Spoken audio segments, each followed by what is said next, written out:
Channel capital news. मेरे साथ मौजूद हैं सीनियर सहाफी हैं शफकत कुरैशी साहब। सर कैसे हैं आप? मैं बिल्कुल ठीक जुबेरिया, बहुत शुक्रिया। सर मौलाना फजलुर रहमान के अहम पार्टी रुकन ने ये कहा है कि मौलाना साहब तो खुद सिलेक्टेड हैं, वो कैसे किसी को सिलेक्टेड डिक्लेयर कर सकते हैं या कह सकते हैं? तो क्या कहेंगे कि इससे पीडीएम की तहरीक को कोई बड़ा धचका लगने वाला है? अच्छा जुबेरिया, पहले आप ये देखें कि जो मौलाना शिरानी साहब हैं वो बड़े सीनियर पार्लियामेंटेरियन हैं, बड़े पढ़े लिखे और बड़े सीनियर सियासतदान भी हैं। और जो मौलाना फजलुर रहमान के वालिद मुफ्ती महमूद थे, उनके करीबी साथी रहे हैं। और उस वक्त वो मौलाना शिरानी साहब जेयूआई में शामिल हुए जब फजलुर रहमान साहब का जेयूआई में कोई वजूद नहीं था।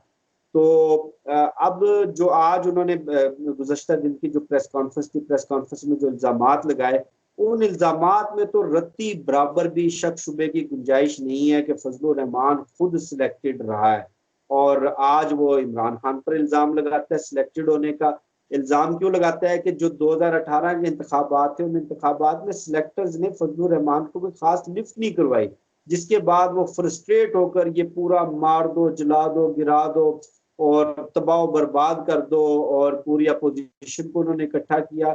शिरानी साहब के जो इल्जामात और शिरानी साहब की जो प्रेस कॉन्फ्रेंस है, असल में ये भी बड़ा एक दिलचस्प वाकया है कि शिरानी साहब का तकाजा था कि जो सेनेट इंतखाबात है, सेनेट इंतखाबात में उनको टिकट दिया जाए सेनेट का, जबकि फजलुर रहमान जिस जमहूरियत, आइन, कानून और जिस 73 के आइन की बात करते हैं, वो सारा घूम फिर कर फजलुर रहमान के अपने घर, अपने खानदान तक महदूद है कि मुफ्ती महमूद के बाद पार्टी का सरबरा फजलुर रहमान, फजलू के बाद उसका बेटा, उसके बाद फजलुर रहमान का भाई अताउर रहमान, उसके अलावा जो एक आध सियासत से रह गया था उसको सिंध हुकूमत में कराची का कमिश्नर लगा दिया, जियाउर रहमान गालबन उसका नाम है ले दे के। और जो बूढ़े बुढ़ापे जिन्होंने 50-50 साल पार्टी की खिदमत की, उनको बिल्कुल साइडलाइन कर दिया। और जरा सा इख्तलाफ राय करने पर, जरा सा इख्तलाफ रखने पर हाफिज हुसैन अहमद को जिस तरह से इन्होंने पार्टी से निकाला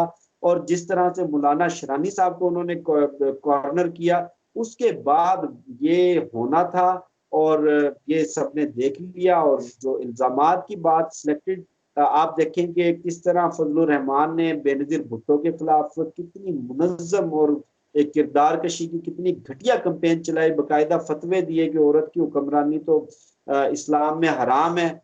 और उसी हराम हुक्मरानी के अंडर जब एक वजारत की ऑफर हुई, डीजल के परमिटों की ऑफर हुई, तो वो हलाल भी होगी, जायज भी होगी।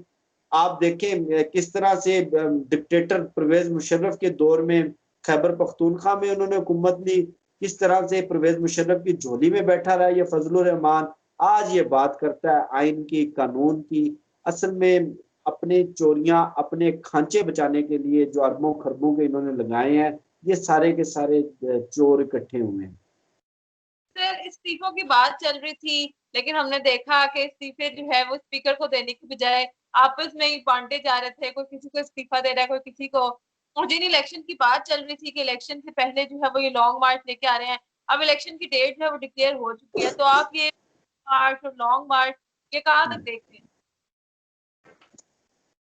अच्छा जुबेरिया, देखें ये सारा मामला जो है ना, ले दे के वही NRO, 3 अल्फाज के गिर्द घूम रहा है।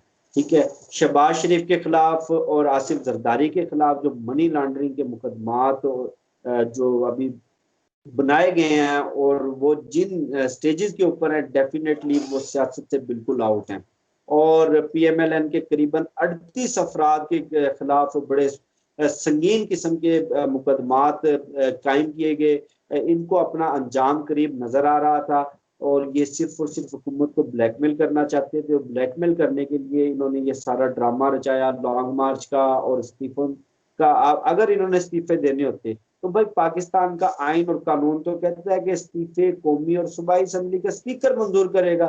स्पीकर के पास तो एक भी इस्तीफा नहीं गया, सारे इस्तीफे इधर उधर ही घूम रहे हैं। पीपल्स पार्टी वाले नून लीग को भेज रहे हैं, नून लीग वाले मौलाना को भेज रहे हैं, और मौलाना जनाब सारे इस्तीफे इकट्ठे करके नवाज शरीफ को भेज रहा है, नवाज शरीफ वापस मौलाना को भेज रहा है। इस्तीफा इस्तीफा म्यूजिकल चेयर की तरह खेल रहे हैं। आप पीपल्स पार्टी की मुनाफकत देखें, एक तरफ तो इस्तीफे देने का ऐलान, हम ये निज़ाम लपेट देंगे, इमरान खान को हम घर भेज देंगे, असम्बलियाँ गिरा देंगे, हम मुस्तफ़ी हो जाएंगे, हुकूमत को बिल्कुल हुकूमत का निज़ाम बंद कर देंगे। दूसरी तरफ इलेक्शन कमीशन को खुद दरख्वास्त दे रहे हैं कि हजूरे वाला जो 8 खाली नशस्तें जरा उन पे ज़िमनी इंतखाबात तो करवा दें, हमने पार्टिसिपेट करना है। भाई इतने बड़े तुम हाजी कुदरतुल्लाह हो, इतने बड़े तुम इनकलाबी हो, इतना बड़ा अगर तुमने एक माहौल बनाया हुआ था, तो ज़िमनी इंतखाबात किस मुंह से? एक तरफ तो बिल्कुल कहते हो पूरा निजाम ही हराम है और जिमनी इंतखाबात हमारे लिए हलाल है। आज इलेक्शन कमीशन ने शेड्यूल जारी कर दिया है, आप देखेंगे कि 16 से 19 फरवरी तक पाकिस्तान पीपल्स पार्टी सबसे आगे आगे होगी जिमनी इंतखाबात लड़ने में, और ये असम्बलियों से इस्तीफा कोई नहीं देने वाला। ये सारा ड्रामा है, पीपल्स पार्टी सबसे पहले भागेगी।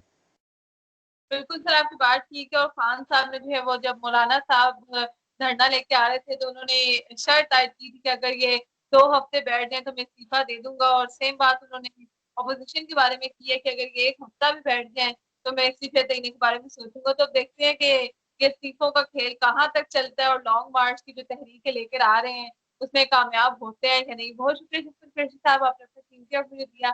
इंशाल्लाह दोबारा